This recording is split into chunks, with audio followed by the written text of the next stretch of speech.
Engkau pengharapan kami Tuhan, sumber kekuatan kami. Terima kasih Tuhan.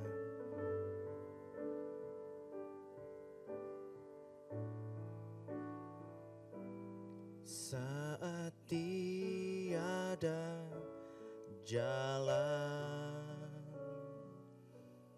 hadapi persoalan,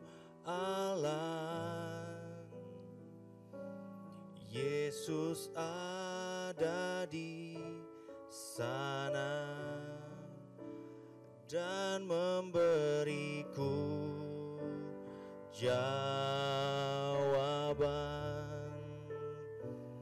Pahitnya kenyataan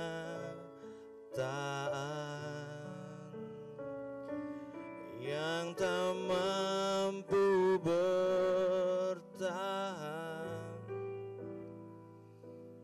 Yesus ada di sana dan memberiku jawaban. Hanya nama Yesus,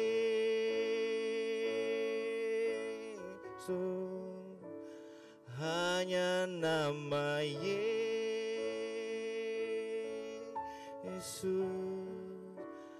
hanya nama Yesus,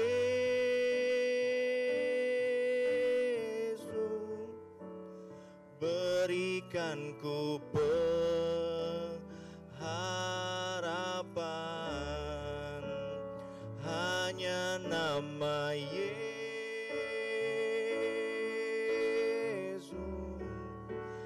hanya nama Yesus,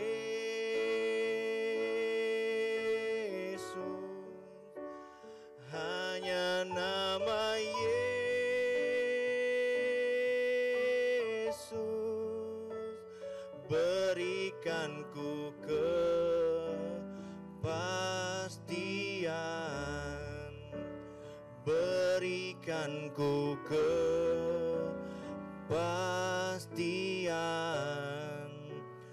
berikan ku kepastian.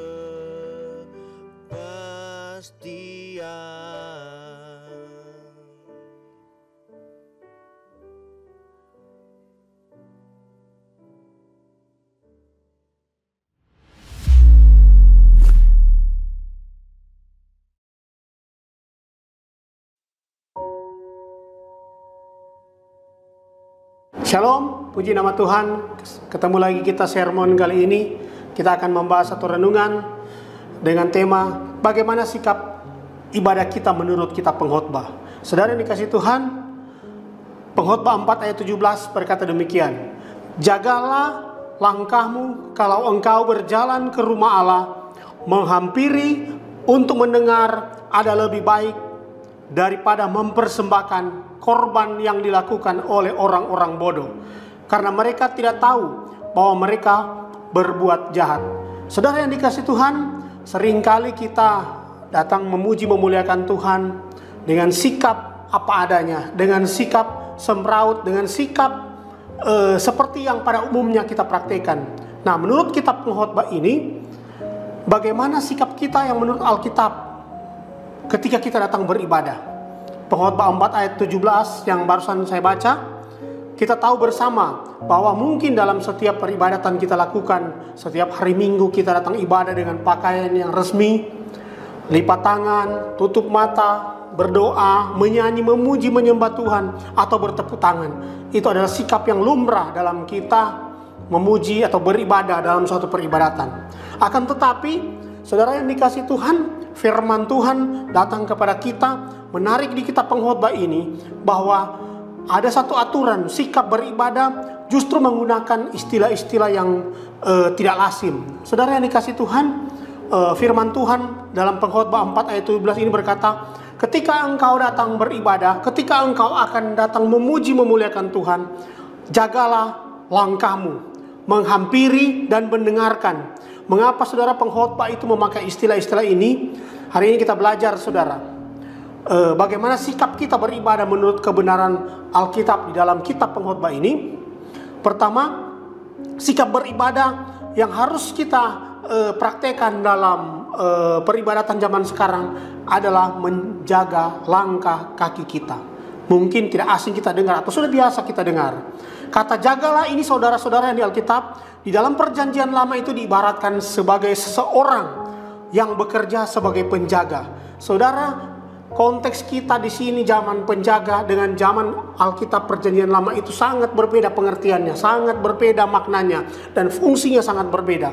Alkitab mau ketika kita datang beribadah, yang pertama kita harus menjaga langkah kaki kita. Maksudnya yang pertama begini, menjaga agar kita tidak ada yang masuk. Dengan kata lain, ketika kita mau beribadah, ketika kita mau datang memuji memuliakan Tuhan, kita harus menjaga langkah kaki kita, kita harus menjaga hidup kita agar tidak ada yang masuk. Saya ambil contoh dalam Kejadian 3 ayat 24. Ketika itu manusia Adam dan Hawa diusir dari Taman Eden, Alkitab berkata Kejadian 3 ayat 24, Allah menaruh malaikat di situ. Ia menghalau manusia itu, dan di sebelah timur Taman Eden ditempatkannya lah beberapa kerub dengan pedang yang bernyala dan menyambar-nyambar untuk menjaga jalan ke pohon kehidupan. Hal ini seperti yang dilakukan para malaikat yang menjaga Taman Eden. Malaikat-malaikat menjaga Taman Eden agar Adam dan Hawa yang telah jatuh dalam dosa tidak dapat masuk ulang kembali ke taman itu. Demikian juga dengan hidup kita. Ketika kita mau beribadah, kita harus menjaga maknanya, menjaga hidup kita agar kita tidak kebobolan dari serangan-serangan kuasa kegelapan yang bisa menjatuhkan kita dalam berbagai macam cara, menjatuhkan kita dalam dosa dengan berbagai macam cara, dengan berbagai macam trik, sehingga kita tidak layak beribadah. Nah, Alkitab katakan kita harus menjaga langkah kaki kita dengan cara menjaga supaya kita tidak kebobolan dengan serangan kuasa kegelapan. Yang kedua, konteks menjaga di sini adalah melindungi. Kita harus menjaga langkah kaki kita dengan pengertian melindungi. 1 Samuel 17 ayat 20 dapat kita pengerti bahwa Alkitab berkata, keesokan harinya pagi-pagi Daud membangun lalu berkemas. Dombanya dititipkannya kepada seorang penjaga. Kemudian ia mengambil bawaannya lalu berangkat sesuai dengan perintah ayahnya. Saudara yang dikasih Tuhan, di kisah ini Daud seorang penjaga, dia belum jadi raja, dia masih hanya penggembala 2-3 ekor domba. Tetapi ketika ayahnya suruh pergi kepada kakak-kakaknya untuk membawa makanan di medan pertempuran, domba-dombanya itu dia titip kepada penjaganya. Dalam arti kata, penjaga itu bukan hanya sekedar menjaga, tetapi melindungi domba-domba itu. Karena pada zaman dulu, saudara yang dikasih Tuhan, domba-domba itu sangat rentan dengan serangan binatang-binatang buas yang bisa menerkam kapan saja, karena domba-domba itu berada di padang belantara. Jadi binatang-binatang buas bisa datang menyerang kapan saja, bisa datang menghancurkan atau memakan domba-domba itu. Daud menitipkan domba-domba itu kepada penjaganya. Dengan kata lain, penjaga itu melindungi, menjaga dan melindungi. Nah, Tuhan mau juga kita harus hidup kita ketika kita mau datang beribadah, menghampiri hadirat Tuhan. Kita harus punya tanggung jawab di dalam kita melakukan pemeliharaan, melindungi kehidupan kita. Artinya kita sebagai seorang ayah melindungi, menjaga anak-anak kita atau orang-orang yang dipercayakan Tuhan untuk kita layani. Kita sudah diberi kuasa dan otoritas Allah, otoritas Kristus. Kita harus pakai itu untuk pekerjaan pelayanan Tuhan. Kita menjaga domba-domba yang dipercayakan kepada kita, minimal menjaga keluarga kita, saudara kita. Pasti ketika kita percaya Tuhan, melayani Tuhan, ada tanggung jawab yang Tuhan percayakan kita untuk menjaga, melindungi. Nah, ini konteksnya.